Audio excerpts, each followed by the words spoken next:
করতেছেন, ব্যবসা করতে চান, আপনার জন্য যেমন ভাবে জ্ঞান থাকা জরুরি, ঠিক তেমন ভাবে দিনের উপর চলতে চান, দিন সম্পর্কে জ্ঞান থাকা লাগবে কিনা?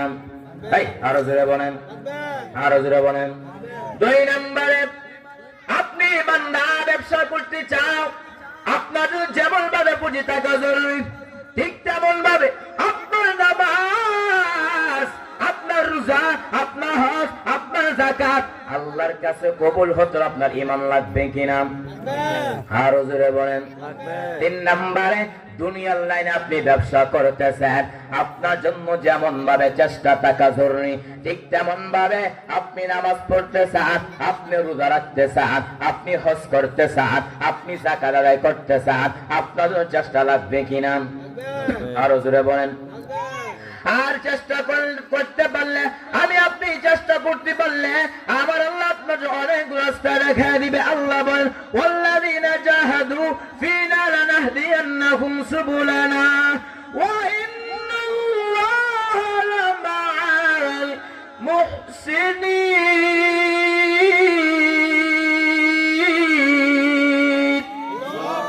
আল্লাহ বলেন, যারা আমি আল্লাহকে পাওয়ার উদ্দেশ্যে চেষ্টা করবে, আমি আল্লাহ বান্দাকে অনেক রাস্তা দেখায় দেব। এর নবীর উম্মতের সাবিল 1 বছর, তার বহু বছর হচ্ছে সুবুল। সাবিল 1 রাস্তা, সুবুল হচ্ছে বহু রাস্তা। চেষ্টা করবেন নামাজের মাধ্যমে, চেষ্টা করবেন রোজার মাধ্যমে, চেষ্টা করবেন দান সদকার মাধ্যমে আল্লাহ এবং তার রাসূলকে পাইবেন কিনা? আরো জোরে বলেন। এরে নবীর উম্মতেরা যারা যেমন ভাবে চেষ্টা করেছে, তারা আল্লাহ এবং তার রাসূলকে পেয়ে গেছেন। ছোট্ট একটা ঘটনা বলতেছি, ভালো করে শ্রবণ করার চেষ্টা করেন। এরে নবীর উম্মতেরা চেষ্টা করেছেন ইমাম শাফি রাহমাতুল্লাহি আলাইহি, চেষ্টা করেছেন ইমাম আহমদ বিন হাম্বল রাহমাতুল্লাহি আলাইহি, চেষ্টা করেছেন ইমাম আবু হানিফা, চেষ্টা করেছেন ইমাম মালিক। তারা যেমন ভাবে চেষ্টা করেছে আল্লাহ এবং তার রাসূলকে পাওয়ার জন্য, তারা আল্লাহ এবং তার রাসূলকে পেয়ে গেছেন। এরে নবীর উম্মতের ইমাম মালিক কেমন নবীর প্রতি কত মহব্বত ছিল, ভালো করে শ্রবণ করেন। আল্লাহ এবং তার নবীকে পাওয়ার জন্য চেষ্টা করেছেন, আল্লাহ এবং তার রাসূলকে তিনি পেয়ে গেছেন। এরে নবীর উম্মতের ইমাম মালিক রাহমাতুল্লাহি আলাইহি কত প্রেমিক ছিল। কে সেই ইমাম মালিক? 70 বছর বান্দা মদিনার মধ্যে কাটা, একটা বার জুতা পায়ে পরিধান করেন না। এরে ইমাম মালিক, 70টা বছর বান্দা তুমি মদিনার মধ্যে হাঁটাও, কিন্তু তুমি জুতা পায়ে পরিধান করো নাই কেন? ইমাম মালিক বলেন, আমি নবীর বড় আশিক, আমি যখন মদিনা অলিগলিতে জুতা লাগাইয়া হাঁটি, আমি নাকটা লাগা দেখি পয়গম্বরের রওজার কেরান আমার নাকে লাগতেছে।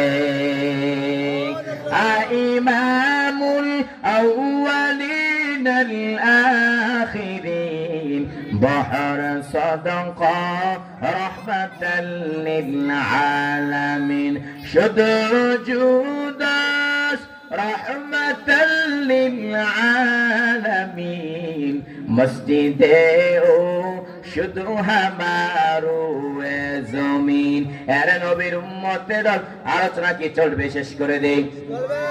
হ্যাঁ চলবে। যারা বসে আছেন তাদের এটা চলবে না শেষ করে দেই? আরে নবীর উম্মতের দল ইমাম মালিক যেমন নবীর প্রতি মহব্বত, যে ইমাম মালিক 70 বছর বান্দা মদিনার মধ্যে কাটা, ইচ্ছা করে বান্দা মদিনা থেকে মক্কায় গিয়ে বান্দা বছর বছর হজ পালন করতে পারে, ইচ্ছা করলে বান্দা মদিনা থেকে মক্কায় গিয়ে বান্দা বছর বছর উমরা পালন করতে পারে।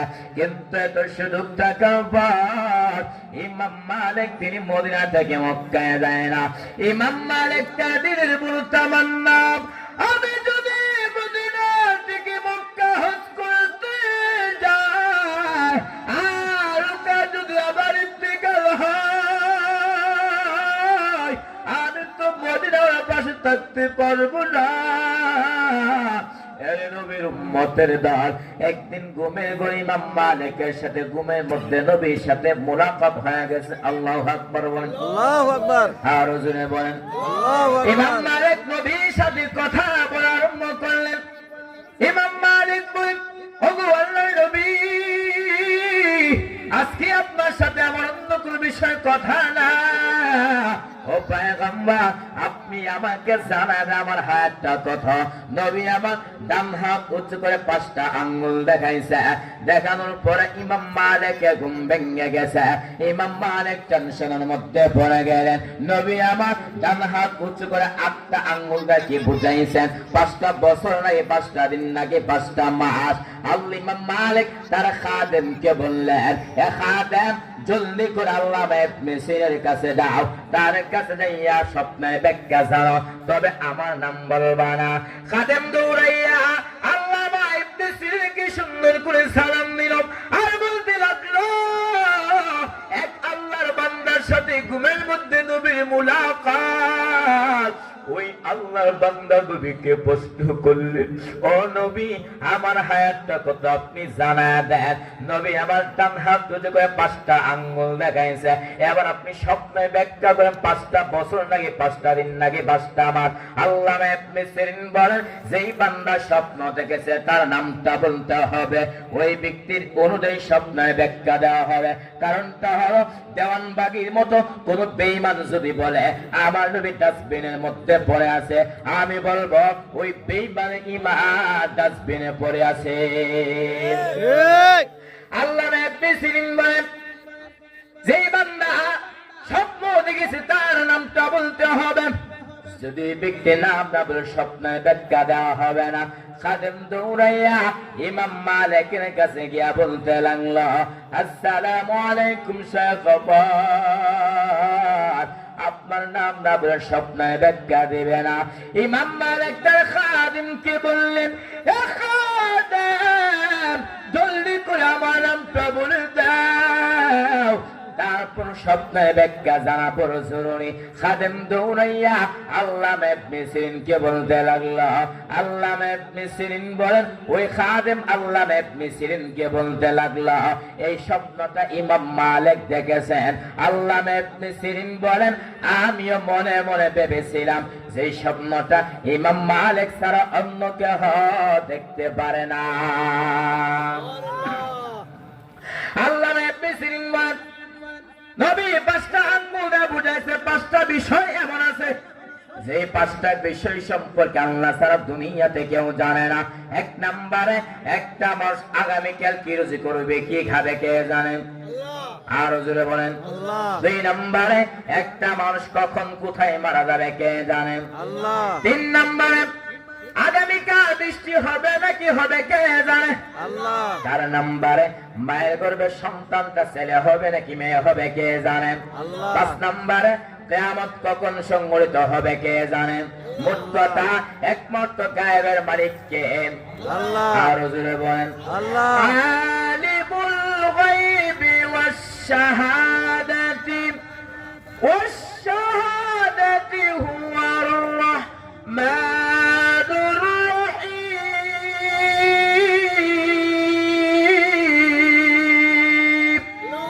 আল্লাহ বলেন, ও পয়গম্বর, আপনি জানা দেন একমাত্র গায়েবের মালিক আল্লাহ ছাড়া কেউ জানে না। এরে নবীর উম্মতের তারা যেমন ভাবে নবীকে মহব্বত করেছে, নবীও কি তাদের প্রতি কি কোনো কম মহব্বত ছিল নাকি? আরো জোরে বলেন, এরে নবীর উম্মতের দল তারা যেমন ভাবে নবীকে মহব্বত করেছে, নবী আমার তাদের প্রতি কত মহব্বত ছিল। আম্মাজ আয়েশা বলেন, আরে সাহাবায়ে কেরামের দল, আমি এবং রাসূলের বিছানার মধ্যে শোয়ার পরে হঠাৎ করে দেখতে পাইলাম নবী আমার পাশে নাই। নবীকে খোঁজার জন্য হাঁটতে হাঁটতে গিয়ে দেখলাম নবী আমার জান্নাতুল বাকির মধ্যে যাইয়া উম্মতের মাগফিরাত কামনা করতেছেন। আর আল্লাহ কি বলতেছেন, ইন তুআযিবুহুম ফাইন্নাহুম ইবাদুক ওয়া ইন তাগফির লাহুম ফাইন্নাকা আনতাল আজিজুল হাকীম।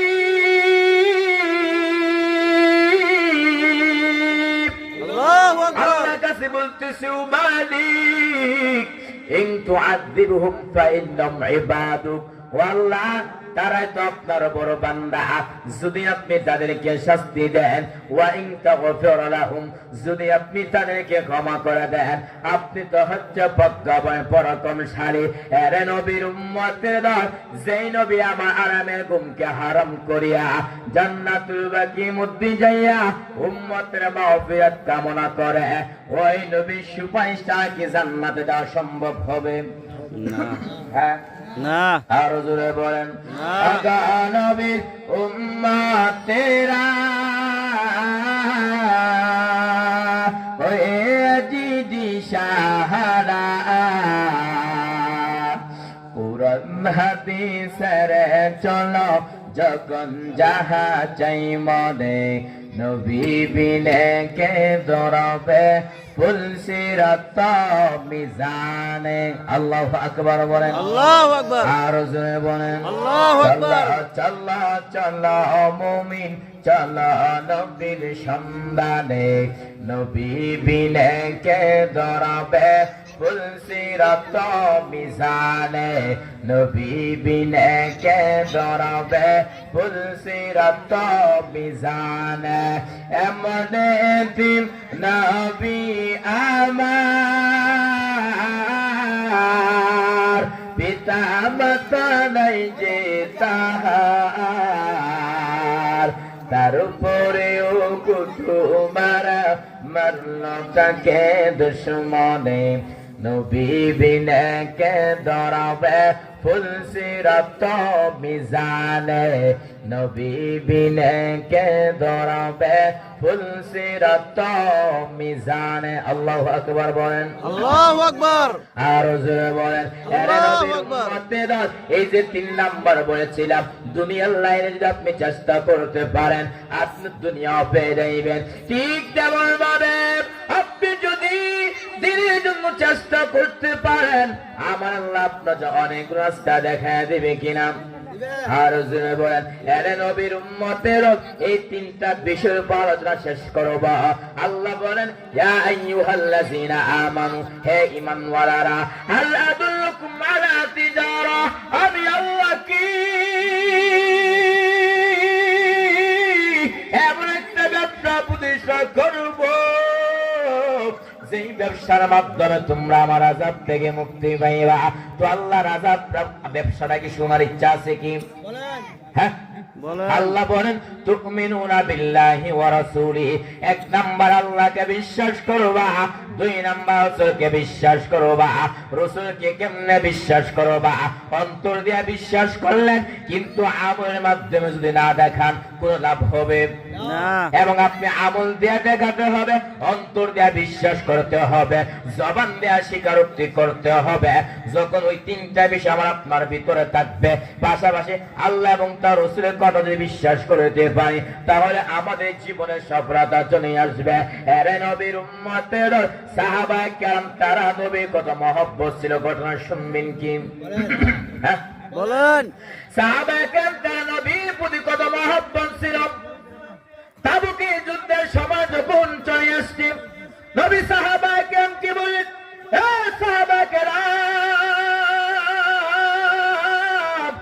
আমরা তাবুকের যুদ্ধের ময়দানে যাব, তোমরা দান সদকা করো, সম্পদ দান করো। ওমর দান করলেন, উসমান দান করলেন, হযরত আলীও দান করলেন, আবু বকর তার সম্পদ নিয়ে হাজির হলেন।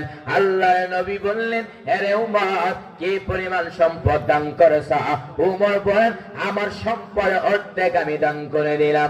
নবী আবু বকরকে বললেন, আরে আবু বকর, কি পরিমাণ সম্পদ দান করেছো? আবু বকর ডাক যাবেন, পয়গম্বর, আমার ঘরের মধ্যে যা তো সব আমি দান করে দিলাম। নবী বললেন, হে আবু বকর, তোমার ঘরের মধ্যে কি কিছু নাই?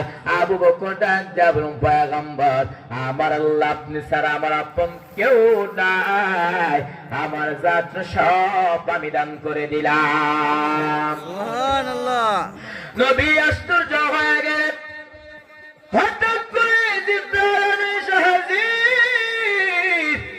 জিবরাইল আমিনুল পয়গম্বর, আপনার সাহাবী আবু বকরকে আল্লাহ সালাম নিয়েছেন। আর জানতে চেয়েছেন এই অবস্থা তার মনে হালতটা কি। আল্লাহ জানার পর কেন বললেন? আল্লাহ তার নবীকে বুঝাইলেন আল্লাহ আবু বকরকে কত মহব্বত করেন। আল্লাহর নবী বললেন, হে আবু বকর, আল্লাহ তোমাকে সালাম দিয়েছেন আর জানতে চেয়েছেন এই অবস্থা তোমার বড় হালতটা কি। আবু বকর কোন জবাব না দিয়ে চোখে পানি কান্না করতেছেন। নবী আবু বকর কি বললেন, হে আবু বকর, জবাব দিবা কেন তুমি কান্না করতেছো? আবু বকর কান্না করে, পয়গম্বর, আমি আবু বকর ছিলাম জাহান্নামের আসামি। কে চিনতো আমি আবু বকরকে? কিন্তু আপনার সহবত আসার কারণে আল্লাহ আমাকে এত সম্মান দান করেছেন, যার বদৌলতে আমি আবু বকরকে আল্লাহ সালাম পাঠাইয়াছেন। আরে নবীর উম্মতির শুধু একজন সাহাবী, দুইজন সাহাবী নয়, লক্ষ লক্ষ সাহাবায়ে কেরাম, তারা নবীর জন্য, তারা আল্লাহর জন্য নিজের জীবনটা বের করেছে কিনা? হ্যাঁ। আরে নবীর উম্মতের নবী আমার একদিন কঠিন শীতের মধ্যে হুজরা শরীফ থেকে বের হয়েছেন। নবী হঠাৎ করে দেখতেছেন একজন সাহাবী শীতের মধ্যে ধড়ধড় করে কাঁপতেছে। নবীর কামরার সামনে দাঁড়াইয়া নবী বললেন, কে রে তুমি? এত শীতের মধ্যে তুমি দাঁড়িয়ে আছো কেন? ওই সাহাবীটা যাবেন, পয়গম্বর, আমার নামটা হচ্ছে ইসলাম গ্রহণ করার পূর্বে আব্দুল উজ্জা। ও পয়গম্বর, ইসলাম গ্রহণ করার পর আমার নামটা রেখে দিয়েছে আব্দুল্লাহ, আমি হলাম সেই আব্দুল্লাহ। নবী বললেন, আমার আব্দুল্লাহ বাপ চাচাতো দড়ি সকাল বেলা একটা কাপড় পরিধান করে, বিকালে আর একটা কাপড় পরিধান করে, কিন্তু এখন তো দেখা যাচ্ছে আমার আব্দুল্লাহকে একটা কাপড় নাই, শুধু একটা কাপড়ের টুকরা দিয়ে লজ্জাস্থানটা রেখে আমার সামনে দাঁড়িয়েছে। তার কারণটা কি? ওই সাহাবী চোখে বেবা কান্না করে আর বলল, পয়গম্বর, আমি কোন আপনার দুর্বল সাধু করে নবী, আমার চাচা বলেছে আব্দুল্লাহ, মুহাম্মদের দরবার ছাড়তে হবে, নতুবা আমার দরবার ছাড়তে হবে। আমি বললাম, হে চাচা চান, আমি সব ছাড়তে পারি, কিন্তু মায়ার নবীর দরবার আমি ছাড়তে পারবো না। এই কথা বলার পরে আমার চাচা বললেন, আরে আব্দুল্লাহ, যেহেতু মুহাম্মদের দরবার ছাড়া চলতে পারবা না, তাহলে আমার বাড়ি থেকে তুমি বের হয়ে যাও এবং কাপড়গুলো দিয়ে যাও। উদ্দেশ্য হলো আমি উলঙ্গ হলে লজ্জাস্থান করতে বের হতে পারবো না। আমার মাকে বললাম, মা, আমাকে একটা কাপড় টুকরো দেন। ওই কাপড় টুকরো দিয়া লজ্জাস্থানটা নায়িকা নবীকে একটা নজর দেখতে পারি, জীবন আর কোন আকাঙ্ক্ষা থাকবে না। ও পয়গম্বর, এই কথা বলার পর আমার আম্মা একটা কাপড় দিল, ওই কাপড়ের টুকরা দিয়া আপনার সামনে দাঁড়িয়েছে আপনাকে একটা নজর দেখার জন্য। নবী আমার ওই সাহাবীর কথা শোনার পরে নবীজির চোখ দিয়ে টপ টপ করে পানি পড়া আরম্ভ করলো। নবী ওই সাহাবী কি বলে, হ্যাঁ আব্দুল্লাহ, তোর মনে কোন আকাঙ্ক্ষা আসেনি? নবী ওই সাহাবীকে দুইটা কাপড় দিল, ওই সাহাবীকে তারপর আব্দুল্লাহ জুলবা খাদেন বলা হয়। নবী বললেন, হে আব্দুল্লাহ, বল তোর মনে কোন আকাঙ্ক্ষা আসেনি? আব্দুল্লাহ চোখে পানি বা কান্না করার পয়গম্বর, আমার এমন কোন আকাঙ্ক্ষা নেই রে নবী, তবে আপনি আমার জন্য দোয়া করেন, আল্লাহ যেন আমাকে শাহাদাতে মৃত্যু দান করে। নবী আমার ওই সাহাবীর জন্য যখন দোয়া করল, হঠাৎ করে একটা যুদ্ধ আসলো, আব্দুল্লাহ রাস্তার মধ্যে দুনিয়া চাই বিদায় হয়ে চলে গেলেন। নবী সাহাবায়ে কেরামকে বললেন, এরে সাহাবায়ে কেরাম, তোমরা আমার আব্দুল্লাহকে গোসল করাও, আমি নিজে রাসূল আব্দুল্লাহর জানাজাটা পড়াইব। নবী আমার সাহাবায়ে কেরাম আব্দুল্লাহকে সুন্দর করে গোসল করানোর পর নবী আমার ওই সাহাবী সুন্দর করে জানাজাটা পড়াইলো। সাহাবায়ে কেরাম রাস্তায় কবরে যখন উপস্থিত হলেন, নবী সাহাবায়ে কেরামকে বললেন, হ্যাঁ সাহাবায়ে কেরাম, কে তোমরা কবরের মধ্যে প্রবেশ করবা না? আমি নিজের কবরের মধ্যে প্রবেশ করব। নবী আমার কবরের মধ্যে প্রবেশ করার পর সাহাবায়ে কেরামকে বললেন, আরে সাহাবায়ে কেরামের দল, আমার আব্দুল্লাহর লাশটা আমার হাতে দাও। নবী হাতে লাশটা দেওয়ার পরে আকাশে উঁচু কইরা বলতেছেন, ও মালিক, আমি আব্দুল্লাহ সন্তুষ্ট হইলাম, তুমিও তার উপর সন্তুষ্ট হয়ে যাও।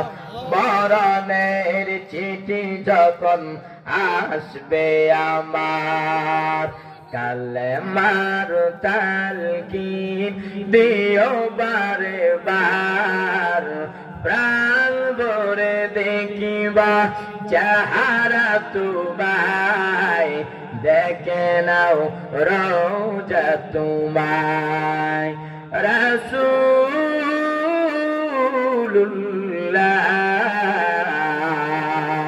কি উপায় হবে আমার, হাবিবুল্লাহ কি উপায় হবে আমার।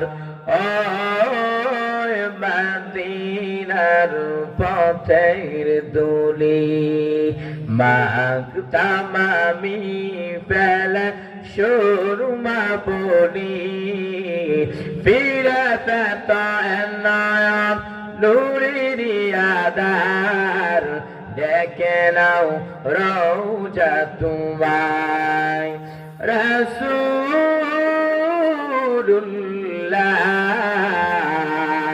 কি উপায় হবে আমার।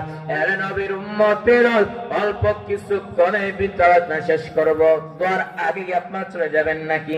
না, হ্যাঁ থাকবেন ইনশাআল্লাহ। আরে নবীর উম্মতের আল্লাহ তাআলা বলেন, ইয়া আইয়ুহাল্লাযীনা আমানু, হে ঈমানওয়ালারা, হাল আদুল্লুকুম আলা তিজারা, আমি আল্লাহ কি তোমাদেরকে এমন একটা ব্যবসা প্রতিষ্ঠা করব যেই ব্যবসার মাধ্যমে তোমরা আমার আযাব থেকে মুক্তি পাইবা।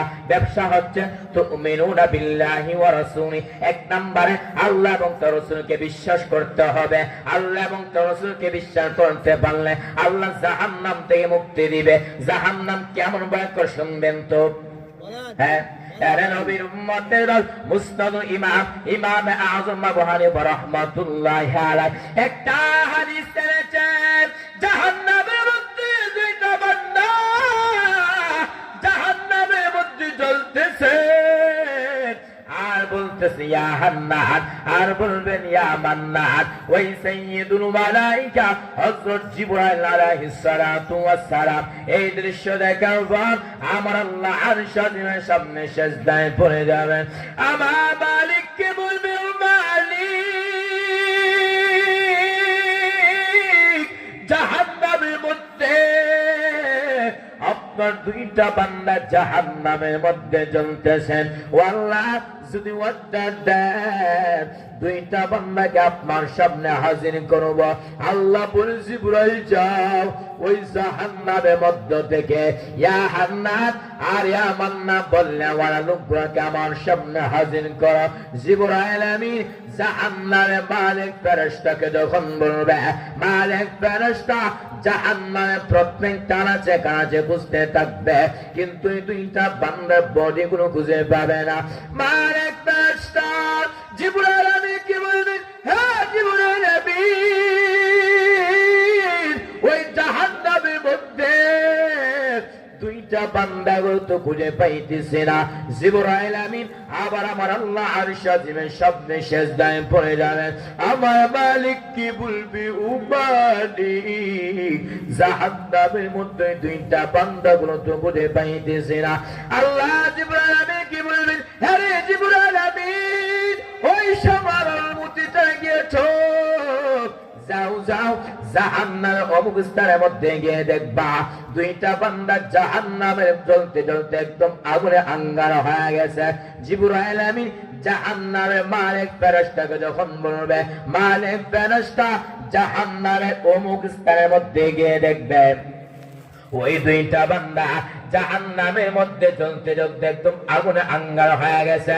মালিক ফেরেশতা ওই দুইটা আঙ্গার জিবরাইল আমিনের কাছে যখন নিয়ে আসবে, জিবরাইল আমিন ওই দুইটা আঙ্গার আমার আল্লাহর সামনে যখন পেশ করা হবে, ওই দুইটা বান্দা বলবে, ও মালিক, আপনার জাহান্নামে তো বান কর, আর আল্লাহ আমাদের সহ্য হচ্ছে না, আপনি আমাদেরকে একটু জান্নাতে নিয়ামতটা দান করেন।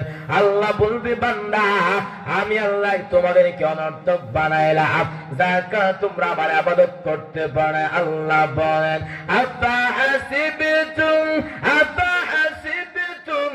আন্নামা খালাকনাকুম আবাসাও ওয়া আন্নাকুম ইলাইনা লা তুরজাউন। আল্লাহু আকবার। আল্লাহ তো দুইটা বান্দা কি বলবেন, হ্যাঁ রে দুইটা মানুষ, আমি আল্লাহ কি তোমাদেরকে অনর্থক বানাইলাম? না না না, আমি আল্লাহ তা তোমাদেরকে কেন বানাইলাম? আল্লাহ তাআলা বলেন, ওয়া মা খালাকুতুল জিন্না ওয়াল ইনসা ইল্লা লিয়াবুদুন। আল্লাহ বলবে, বান্দা, আমি আল্লাহ তো সুন্দর জমিন দিলাম, আমি আল্লাহ তো সুন্দর আসমান দিলাম, আমি আল্লাহ তো সুন্দর খাবারের ব্যবস্থা করলাম আমার ইবাদত করার জন্য। আজকে তোমরা আমার ইবাদত করতে পারো না, আজকে তোমাদেরকে জান্নাত দেওয়া হবে না। ওই দুইটা বান্দা বলবি, উমালিক, আপনার একটা নাম ছিল হান্নান, আপনার আরেকটা নাম ছিল মান্নান। ও আল্লাহ, এই নামগুলো ছিল, আপনি আমাদেরকে একটু জান্নাতের নিয়ামতটা দান করেন। মায়ার নবী বলেন, ওই দুইটা বান্দাকে আল্লাহ 1000 বছর জাহান্নামের মধ্যে জানানোর পরে আল্লাহর সিফতি নামের উসিলায় ওই দুইটা বান্দাকে আল্লাহ জান্নাতের নিয়ামতটা দান করবেন।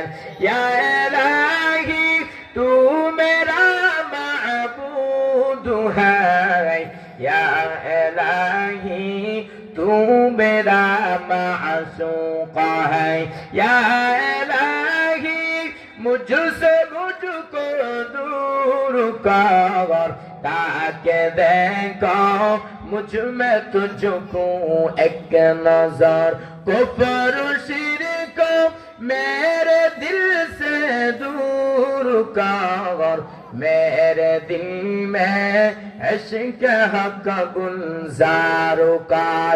এরে নবীর উম্মতের দল, আল্লাহর আযাব আপনি কারো পক্ষে সম্ভব সহ্য করতে পারবেন? আরো জোরে বলেন, এরে নবীর উম্মতের জাহান্নামে ভয়ে রাবিয়া বুসরি কান্না করত। রাবিয়া বুসরি রাহমাতুল্লাহি আলাইহি ওনার কাছে যখন গোশতের বোনা নিয়ে আসছে, রাবিয়া বুসরি কান্না করতেছেন, এরে আমার আম্মা জান, এ পুত্র আমার আম্মা জান, ভালো করে সবর করেন, আপনি তো একজন মহিলা মানুষ। রাবিয়া বুসরি একজন মহিলা মানুষ ছিল, যে রাবিয়া বুসরির সামনে গোশতের বোনা নিয়ে যখন চলে আসছে, রাবিয়া বুসরি কান্না করতেছেন। খাদেমা বললেন, আরে আম্মা জান, আপনাকে তো গোশতের বোনা দেওয়া হয়েছে খাবার খাওয়ার জন্য, আপনি কেন কান্না করতেছেন? রাবিয়া বুসরি বলেন, আমার কান্না কারণটা হলো এই যে মুরগিটা জবাই করার পর তার ভিতরে কোনো জানজরুহ ছিল না, ওনাকে সুন্দর করে সিদ্ধ করে আমার সামনে নিয়ে আসো। কিন্তু হাসরের মাঠ এমন একটা কঠিন পরিস্থিতি হবে, যে জিনটা মানুষকে জাহান্নামের মধ্যে যখন দেওয়া হবে, জাহান্নামের মধ্যে জ্বলতে জ্বলতে একদম গোশতের মতো বোনা হয়ে যাবে। নাউজুবিল্লাহ বলেন। নাউজুবিল্লাহ। আরে নবীর উম্মতেরা এজন্য চোখে প্রায় কান্না করতে হবে, কারণ আমার আপনার ঠিকানা হবে যদি জান্নাতের মধ্যে যাইতে পারে। আল্লাহ বলেন, ইয়া আইয়ুহাল্লাযীনা আমানু, হে ঈমানওয়ালারা, হাল আদুল্লুকুম আলা তিজারা, আমি আল্লাহ তোমাদেরকে এমন একটা ব্যবসা প্রতিষ্ঠান করবা যেই ব্যবসার মাধ্যমে তোমরা আমার আযাব থেকে মুক্তি পাইবা। ব্যবসা কি? তুমিনুনা বিল্লাহি ওয়া রাসূলিহি, আল্লাহ এবং তার রাসূলকে পরিপূর্ণ বিশ্বাস করতে পারলে আল্লাহ জাহান্নাম থেকে মুক্তি দিবে। জাহান্নাম কেমন ভয়ঙ্কর শোনাইছি, এবার হাসরের মাঠটা কেমন একটা পরিস্থিতি হবে। বর্তমানে একটা সূর্য 30 কোটি 9 লক্ষ মাইল উপরে সূর্য, কিন্তু এখন সূর্য নাই। হাসরের ময়দানে আল্লাহ সূর্যকে বলবে, সূর্য তোর যত তাপ আছে তুই জমিনের মধ্যে ছেড়ে দে। সূর্য তাপে জমিনটা হয়ে যাবে তামা, গুনাহগার মগজ বাতের মায়ের মগজটা শ্বাস করে বেঁচে যাবে। পেটের নারী পুরো পাইকে রাস্তা দিয়ে বের হয়ে পড়ে যাবে। শুধু তাই না, অপর দিকে জাহান্নাম কোটে হুঙ্কার মারে। আল্লাহ বলবে, ফেরেশতারা তোমরা জাহান্নামকে ভালোভাবে আঁকড়ে ধরো। 70,000 রহমতের ফেরেশতারা জাহান্নামকে ধরতে পারে না। আমার আল্লাহ তাআলা কুদরতি হাতের মাধ্যমে সামান্য একটু পায়ে দিয়ে ফেরেশতাদেরকে বলবেন, এরে ফেরেশতারা তোমরা জাহান্নামে গেছে দাও। ফেরেশতারা যখন ওই পানিটা যখন জাহান্নামে ছিটায় দেবে, জাহান্নাম পিছনে বাঁকতেছে, পিছনে বাঁকতেছে। ফেরেশতারা বলবেন, হে মালিক, যে জাহান্নামকে 70,000 রহমতের ফেরেশতা জাহান্নামকে ধরতে পারে না, সামান্য পানির মাধ্যমে জাহান্নাম পিছনে বাঁকতেছে, তার কারণটা কি? এটা কি আবাহাতের পানি নাকি জমজমের পানি নাকি কাউসারের পানি? আল্লাহ বলবি, না রে ফেরেশতারা, এটা জমজমের পানিও না, এটা কাউসারের পানিও না, এটা আবাহাতের পানিও না। ওই পানিটা হলো আমার আখির জামানার পয়গম্বরের উম্মতের চোখের পানি। এর নবীর উম্মতের চোখের পানি পালা যদি কান্না করতে পারেন, আপনার জীবনে সফলতা আসবে কিনা? এরে নবীর উম্মতিদের, এজন্য আমি আলোচনা শুরুতে বলেছিলাম, ব্যবসা করতে চান জ্ঞান থাকতে হবে। ঠিক তেমন ভাবে দিনের উপর চলতে চান দিন সম্পর্কে জ্ঞান থাকতে হবে। 2 নম্বরে ব্যবসা করতে চান পুঁজি থাকতে হবে। ঠিক তেমন ভাবে আপনার নামাজ, আপনার রোজা, আপনার হজ, আপনার যাকাত আল্লাহর কাছে কবুল হতে আপনার ঈমান থাকতে হবে। 3 নম্বরে ব্যবসা করতে চান আপনার যেমন ভাবে চেষ্টা থাকা জরুরি, ঠিক তেমন ভাবে নামাজ পড়তে চান, রোজা রাখতে চান, আপনার চেষ্টা লাগবে কিনা? 4 নম্বরে আপনি ব্যবসা করতে চান, যারা ব্যবসা করে তাদের সাথে চলাফেরা করতে হবে। ঠিক তেমন ভাবে আপনি দিনের উপর চলতে চান, আর যারা দিনদার আছে তাদের সাথে চলাফেরা লাগবে কিনা? এখন আপনি যে 2 দিন পরে আপনি দিনের পথে চলতেছেন, এমন অবস্থা যে আপনি যারা দিনদার না তাদের সাথে চলাফেরা করেন, এমন একদিন আসবে যিনি আপনার দিনের পথ থেকে সরে আসতে দেরি হবে নাকি? কোনদিনও হবে না। এজন্য ভালো মানুষের সাথে সহবত নিতে হবে। সহবতে সা লেহকুরাসা লেহকুরাত, সহবতে দা লেহকুরাতা লেহকুরাত। বাংলাতে একটা কবিতা আছে না, সৎসঙ্গে স্বর্গবাস আর অসৎসঙ্গে সর্বনাশ। শেখ রহমতুল্লাহ ভাই দেখেন একটা উদাহরণ দিয়েছিল, গুলিস্তান কিতাবের মধ্যে আছে। দেখেন সহবত, যদি আপনি ভালো মানুষের সহবত প্রাপ্ত হতে পারেন, আপনার সহবতটা আপনার সঙ্গে নিয়ে যদি ভালো হয় থাকে, আপনার জীবনে সফলতা চলে আসবে। শেখ সাদি বলেন যে দেখেন মাটির নিচে হঠাৎ গ্রাম আসতেছে, তখন জানতে পারলো যে মাটির উপরে একটা আতরের সুন্দর একটা ঘেরাটা গাছ ছিল, এই গাছের থেকে এই মাটির মধ্যে কি চলে আসছে? গ্যারান চলে আসছে। অর্থাৎ যারা নেককার সালেহা তাদের সাথে চলাফেরা করতে পারলে আপনি দিনদার হতে পারবেন। 5 নাম্বার হচ্ছে, সর্বশেষ হচ্ছে, দীর্ঘ করব না, 5 নাম্বার হচ্ছে দুনিয়ার লাইনে ব্যবসা করতেছেন, আপনার চিন্তা ফির করতে হবে কিভাবে আপনার ব্যবসার মধ্যে তারক্কি আসবে, কিভাবে ব্যবসা করলে আপনার ব্যবসা ক্ষতি আসবে। ঠিক তেমন ভাবে আপনি দিনের উপর চলতে চান, আপনার হিসাব নিকাশ লাগবে, কখন কোন কাজ করলে আপনার ঈমান চলে যা, কখন কোন কাজ করলে আপনার ঈমানের মধ্যে তারক্কি আসে না, কখন কোন কাজ করলে আপনার গুনাহ হয়ে যা। চিন্তা ফির রাখবে কিনা? চিন্তা ফির সুযোগ নাই। দুনিয়ার মধ্যে আছি, কিভাবে সে সম্পদ বাড়ে? নবী বলেন বনি আদম সবকিছু বৃদ্ধ হয়ে যাবে, কিন্তু এমন এমন 2টা জিনিস আছে যে 2টা জিনিস কখনো বৃদ্ধ হয় না। কয়টা জিনিস? কয়টা জিনিস? দুইটা রাসূল বলেন ইয়াহরুমু ইবনু আদম ওয়া ইয়াশিব্বু মিনহু ইসনাল হিরসু আলাল মাল ওয়াল হিরসু আলাল উমরি। নবী বলেন বনি আদমের দাড়ি বলেন চুল বলেন সব থেকে যাবে, কিন্তু এমন দুইটা বিষয় আছে যে দুইটা বিষয় কখনো বৃদ্ধ হয় না। নাম্বার 1, সম্পত্তির প্রতি ভালোবাসা কি কারো কমছে নাকি? তাই কথা বলেন, কমে না। 2 নাম্বার হচ্ছে শুধু বয়স, মুরব্বী ছাদা হয়ে গেছে, পরস্পর দুই বুড়া বুড়ি যখন কথা বলে, আরে যদি আরো বয়সটা পাইতাম আরো ভালো হইতো। কথা বলেন, বলে হিরসু আলাল উমরি, বয়সের প্রতি ভালোবাসা, বয়সে বুঝ আছে কিনা। অর্থাৎ এই সমস্ত লোক থেকে আবার আপনাকে প্রত্যাখ্যান করতে হবে। শুধু তাই না, এই সমস্ত যদি আপনি পাওয়া যান তারপর আপনার মুখ ভরবে নাকি? ওই বলেন লাউ কানা ইবনে আদম ওয়াদিয়া মিন যাহাবিন লা আহাব্বা আইয়াকুনা লাহু সানিয়ান লা ইয়ামদাউ ফাহু ইল্লা তুরাব। নবী বলেন বনি আদমকে যদি স্বর্ণের উপর থেকে নেওয়া হয়, শুধু তাই না, 2 পাহাড়ের মাঝখানে যে মধ্যবর্তী স্থানগুলো আছে, এই মধ্যবর্তী স্থান যদি স্বর্ণ দিয়ে ভরপুর করে দেওয়া হয়, তারপরে বান্দার মুখ ভরবে না ইল্লা তুরাব, মাটি ছাড়া। যতক্ষণ পর্যন্ত তার মুখে মাটি প্রবেশ করবে না, অর্থাৎ যতক্ষণ পর্যন্ত তার মরণ হবে না, ততদিন পর্যন্ত তার চাওয়া বন্ধ হবে, চাওয়া বন্ধ হবে না। অর্থাৎ এই যে 5টা মূলনীতি বললাম, ইন্নাল্লাহা ইয়াগফিরুয যুনুবা জামিআ ইন্নাহু হুয়াল গফুরুর রহিম। আল্লাহু আকবার। আল্লাহ বলেন ইয়া ইবাদিয়াল্লাযীনা আসরাফু, হে আমার বান্দা যারা সীমা লঙ্ঘন করেছ, লা তাকনাতু মির রাহমাতিল্লাহ, তোমরা আমার রহমত থেকে নিরাশ হয় না। আল্লাহ বলেন ইন্নাল্লাহা ইয়াগফিরুয যুনুবা জামিআ, নিশ্চয় আমি আল্লাহ তাআলা সমস্ত গুনাহকে maaf করে দেই।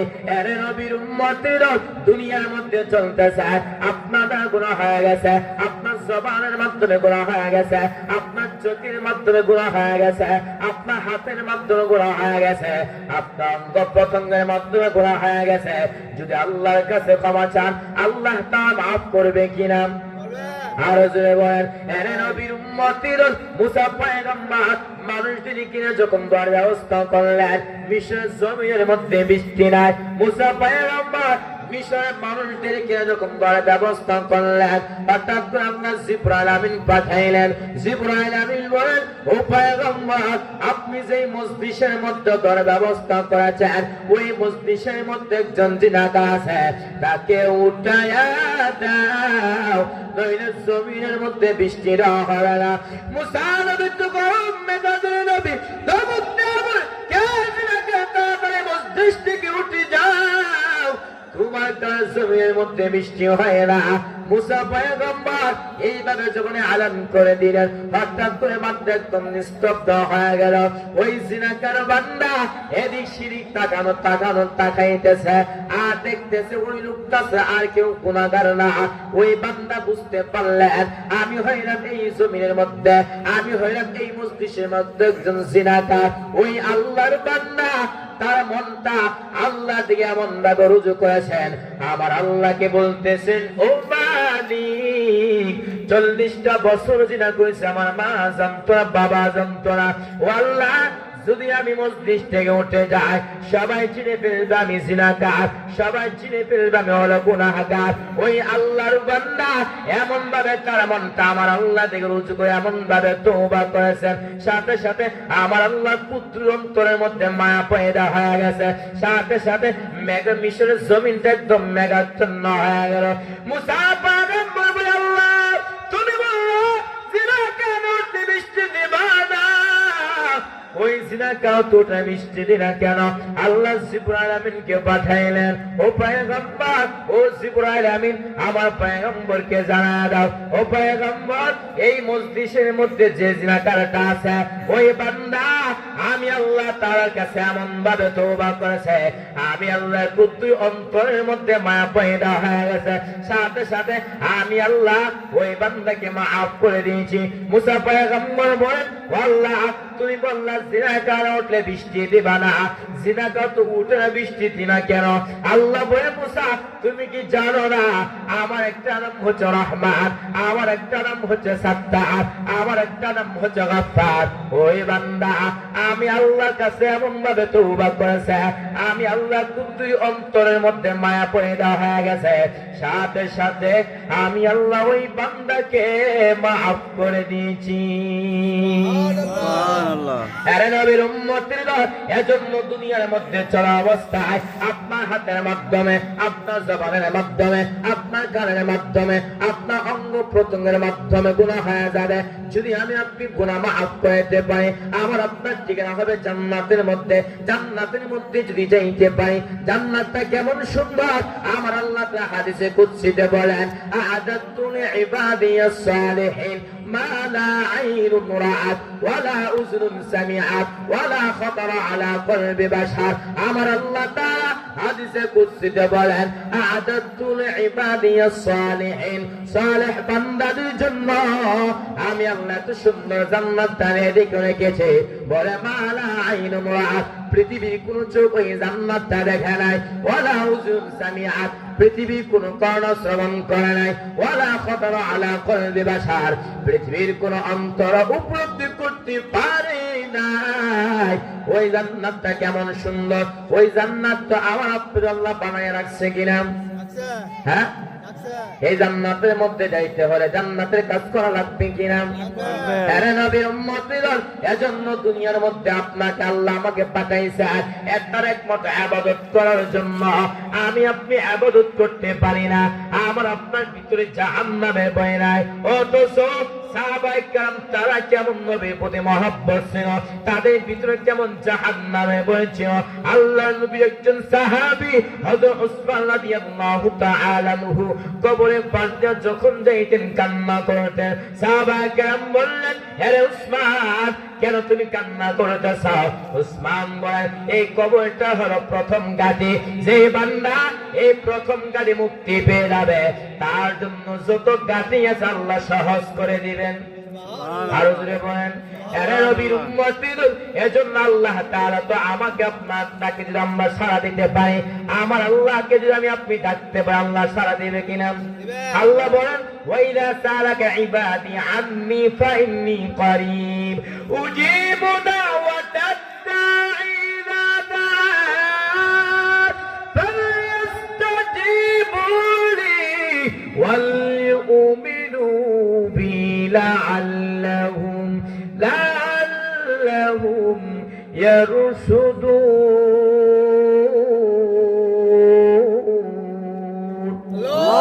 আল্লাহ বলে, বান্দা তুই আমার কাছে চাইতে দে, পাইতে দে না।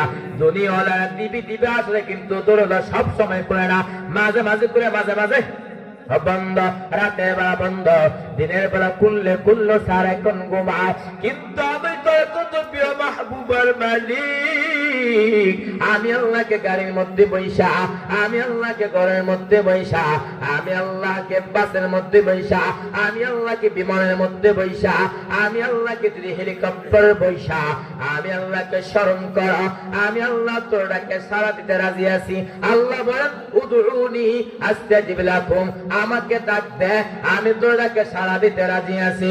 আরে নবীর উম্মতের, শুধু তাই না, রাত্র যখন গভীর হয়ে যায়, আমার আল্লাহ তাআলা প্রথম আসমানের মধ্যে আইসা বলেন, আলা মিন মুস্তারজিকিন ফাআরযুকাহু আলা মিন মুস্তাগফিরিন ফাআগফির লাহু।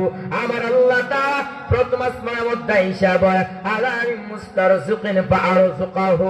আরে বান্দা, দুনিয়ার মানুষ যখন ঘুমায়া যায়, আমার আল্লাহ প্রথম আসমানের মধ্যে আইসা বলেন, আমার কাছে রিজিক চা, আমি আল্লাহ তোর রিজিকের অভাব পূরণ করে দিবা।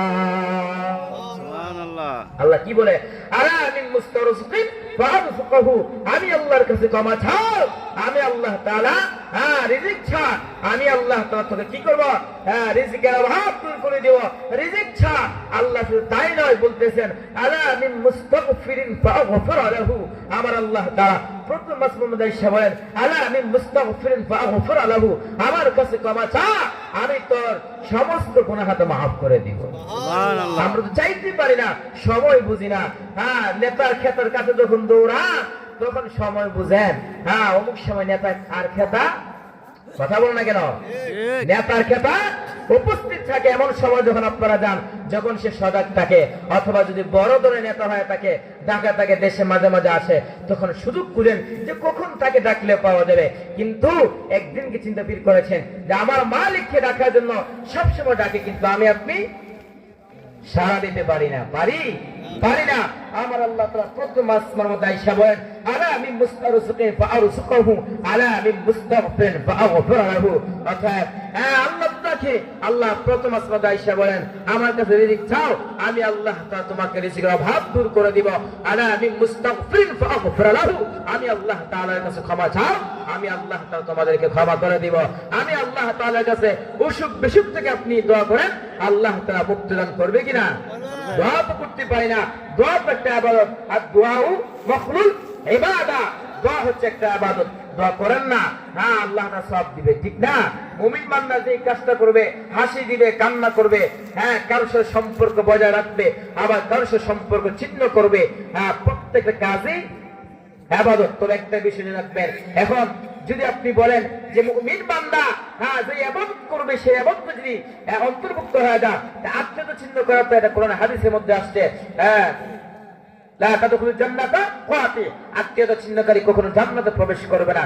তার মানে এটাই আপনি আত্মীয়তা ছিন্ন করবেন, মানে এটাই উদ্দেশ্যটা হচ্ছে, যদি আপনি দিনের উপর চলতেছেন এমন অবস্থায় যার কারণে আপনি হ্যাঁ দিনের উপর থাকতে পারতেছেন না, ওই সমস্ত কাজ আপনি তাদেরকে পরিত্যাগ করতে পারবেন কিনা? অবশ্যই করতে পারবেন। পাশাপাশি কোন মানুষের কাজের প্রতি ইতাআত করা যাবে না। নবী বলেন, লা তাআতা লি মাখলুকিন ফি মাসিয়াতিল খালিক, কোন গুনাহের কাজের ক্ষেত্রে বান্দার ইতাআত করা যাবে? আর জোরে বলেন, কোন ইতাআত করা যাবে না। শয়তান ক্রমন্তর দিবে, ইন্নাশ শাইতানা ইয়াজরি মিন ইবনি আদম মাদরাদ দাম। শয়তানকে আল্লাহ এত ক্ষমতা দিয়েছে, বনি আদমের প্রত্যেকটা রগের শিরায় সে চলতে পারে। কথা বল ঠিক নেই? ইতিহাসের মধ্যে পাওয়া যায়, বুখারী শরীফে লিখেছে ইমাম বুখারী রাহমাতুল্লাহ আলাইহি, ছোট্ট ঘটনা বলতেছি, যখন গেছে ইলম শিক্ষার জন্য, হঠাৎ করে যে জাহাজ দিয়ে যাচ্ছে, ওনার কাছে ছিল 1000 দিরহাম। কত? 1000 হোক অথবা 38 হবে, ওনার কাছে যখন দেখেন শয়তান হঠাৎ করে মানুষের উপর আক্রমণ করে, যার কারণে সে কি করে, ক্রমতা আসার কারণে সে সঠিক পথে খারাপ পথে চলে যায়। ইমাম বুখারী রাহমাতুল্লাহ আলাইহি যখন গেছে ইলম শিক্ষা করার জন্য জাহাজে যখন যাচ্ছে, হ্যাঁ এমন অবস্থায় ওনার পাশে একজন লোক ছিল, ওনার হাতে টাকা দেখার পরে ওই লোকটার ভিতরে শয়তানের প্রমন্ত্রণা হয়ে গেছে, এই তাকে আমরা আত্মসাৎ করতে হবে। কি করতে হবে? আত্মসাৎ করতে হবে। তখন এই বান্দা বলতেছে, আমার এত টাকা হারাইছে, এত পয়সা হারাইছে। আসলে তার কি এত টাকা হারাইছে? হ্যাঁ, বরং নেওয়ার জন্য। তখন ইমাম বুখারী রাহমাতুল্লাহ আলাইহি কি করছেন, তিনি চিন্তা করলেন, এখন যদি আমার কাছে তল্লাশি করে আমার কাছে পেয়ে না, তখন তারা বলবে যে হুজুর মানুষ কি করছে, চুরি করছে। এই ইমাম বুখারী রাহমাতুল্লাহ আলাইহি তিনি কি করছেন, আল্লাহর উপর তাওয়াক্কুল করে তিনি সমুদ্রের মধ্যে ফেলাই দিয়েছেন তার টাকা পয়সা সব মুদ্রাগুলো। তখন তল্লাশি করে আর পাওয়া গেল না। দেখেন মানুষের ভিতরে শয়তান কিভাবে কাজ করে। এজন্য সবসময় শয়তানের প্রবঞ্চনায় বাঁচতে হবে, আল্লাহ তাআলার কাছে চাইতে হবে, আল্লাহ তাআলার কাছে চাইতে হবে। চাইতে পারলে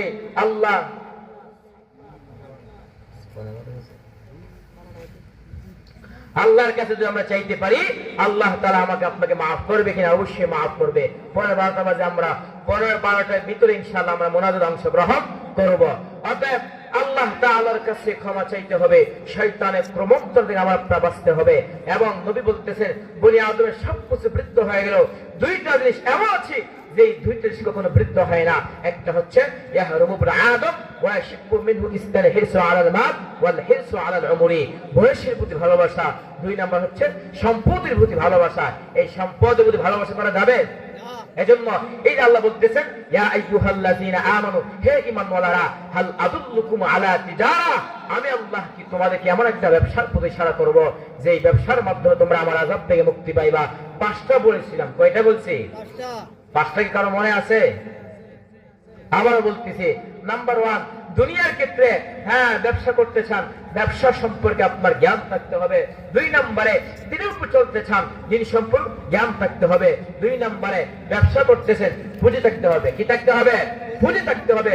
ঠিক তেমন ভাবে আপনার নামাজ, আপনার রোজা, আপনার হজ আল্লাহর কাছে কবুল হতে হলে আপনার ঈমান থাকতে হবে। 3 নম্বরে ব্যবসা করতে চান, চেষ্টা লাগবে। ঠিক তেমন ভাবে দিনের উপর চলতে চান, সদকার মাধ্যমে, নামাজের মাধ্যমে, রোজার মাধ্যমে, হজের মাধ্যমে, নেক কাজের মাধ্যমে চেষ্টা করলে আল্লাহ রাস্তা দেখাবে কিনা চেষ্টা করতে হবে। 4 নম্বর বলতেছিলাম যে আপনি যে ব্যবসা করেন তার দায়িত্ব হচ্ছে অপর ব্যবসাতে চলাফেরা করা। ঠিক তেমন ভাবে আপনি ইমানদার, যারা ইমান আছে তাদের সাথে চলাফেরা করতে হবে। 5 নম্বর ছিল ব্যবসা করে হিসাব নিকাশ লাগবে। ঠিক তেমন ভাবে আপনি দিনের উপর চলতে চান, আপনার হিসাব নিকাশ লাগবে। নবী বলেন আল কাইয়িসু মান দারা নাফসা ওয়া আমিলা লিমা বা'দাল মাউত। সুভাগ্যবন্ত ব্যক্তি যে নাকি মৃত্যু হওয়ার পর কি হবে ওই বিষয়ে চিন্তা করে। 6 নম্বর হচ্ছে যিনি ব্যবসা করতেছেন ওনার টার্গেট থাকতে হবে কখন ব্যবসা করলে তার ব্যবসার মধ্যে তারাক্কি চলে আসে। কথা বলেন ঠিক নেই? দেখতে হবে, সিজন দেখতে হবে যে কখন ব্যবসা করলে তার ব্যবসার মধ্যে ফায়দা চলে আসবে। ঠিক তেমন ভাবে যারা দিনদার তাদের চিন্তা করতে হবে কখন কোন আমল করলে আল্লাহর কাছে বেশি দামি হওয়া যায়, বেশি ইবাদত পাওয়া যায়। পারবেন ইনশাআল্লাহ? হ্যাঁ, এই যে 6টা বিষয় বললাম, এই 6টা বিষয়ের উপর আল্লাহ আমাকে আপনাদেরকে যেন জীবনের লাইনে, দুনিয়ার লাইনে, আখিরাতের লাইনে আমরা অবলম্বন করতে পারি। আল্লাহ পাক সবাইকে তৌফিক দান করুন। আমিন। আল্লাহ তাআলা বলেন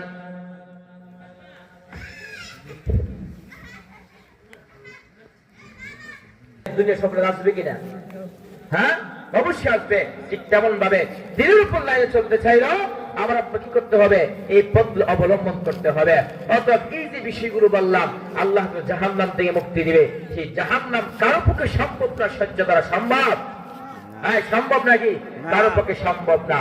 অর্থাৎ যেন আমরা এই যে যতটুকু আলোচনা শুনলাম এবং ইতিপূর্বে আলোচনা করেছেন যেন আমরা এখান থেকে কিছু নিতে পারি এবং ফজরের জামাত আমরা ঠিকভাবে পড়তে পারি, নামাজও পড়তে পারি, রোজা রাখতে পারি এবং যে আমলগুলো আছে বর্তমান চলতেছে, কি মাস চলতেছে? আরবি মাস, রজব মাস। বেশি বেশি দোয়া করবেন আল্লাহুম্মা বারিক লানা ফি রজব ওয়া শাবান ওয়া বাল্লিগনা রমাদান। নবীজি বলতেন যখন রজব মাস চলে আসতো কি বলতেন? আল্লাহুম্মা বারিক লানা ফি রজব ওয়া শাবান। আল্লাহর কাছে দোয়া করতেন। নবী বলতেন আল্লাহ আপনি আমাকে রজব মাস এবং শাবান মাসে আপনি বরকত দেন, ওয়া বাল্লিগনা রমাদান, এবং আপনি আমাকে রমজানে পৌঁছায় দেন। এই যে একটা বিষয় দেখেন, আমি বলতে চেয়েছিলাম যে দুনিয়ার লাইনে যারা ব্যবসা করেন মূল টার্গেট থাকতে হবে যখন কোন ব্যবসা করে ব্যবসার মধ্যে বেশি ফায়দা পাওয়া যায়। ঠিক তেমন ভাবে যারা ইমানদার আছেন তাদের ছেলে করতে হবে। রমজান মাস আসে, সবে কদর আছে, সবে বরাত আছে, এই সমস্ত রজনীতে যদি আপনি বেশি বেশি ইবাদত করতে পারেন আল্লাহর কাছে দামি হতে পারবেন কিনা? এই যে 7টা বিষয় বললাম, এই 7টা বিষয় আল্লাহ যেন দুনিয়ার লাইনে, আখিরাতের লাইনে প্রয়োগ করতে পারি। আল্লাহ পাক সবাইকে তৌফিক দান করুক। এবং আমার জন্য দোয়া চাই আল্লাহর, ওয়াল্লাহি বিল্লাহি আল্লাহর কসম করে বলতেছি, আজকে যে মাহফিলে উপস্থিত হতে পারবো আমি জীবনও বিশ্বাস করতে পারিনি। একমাত্র আপনাদের দোয়া ছিল। আর প্রিয় ভাই উনিও অনেক দোয়া করছেন। প্রধান বক্তা যদি মাহফিলে না আসে তখন তো বহুত ঝামেলা হয়, ঠিক না? অতএব আমরা যতটুকু কথা শুনেছি, যত মেহনত করেছি আজকে মাহফিলের জন্য, যারা যে সহযোগিতা করেছেন আল্লাহ পাক প্রত্যেকের মেহনত করবো বলে মঞ্জুর ফরমান। আর যে মূলনীতিগুলো বললাম, 7টা মূলনীতি বললাম, এই 7টা মূলনীতি দুনিয়া এবং আখিরাতে প্রয়োগ করতে পারি। আল্লাহ পাক সবাইকে তৌফিক দান করুক। ওয়া আখিরু দাওয়ানা আলহামদুলিল্লাহি রাব্বিল আলামিন।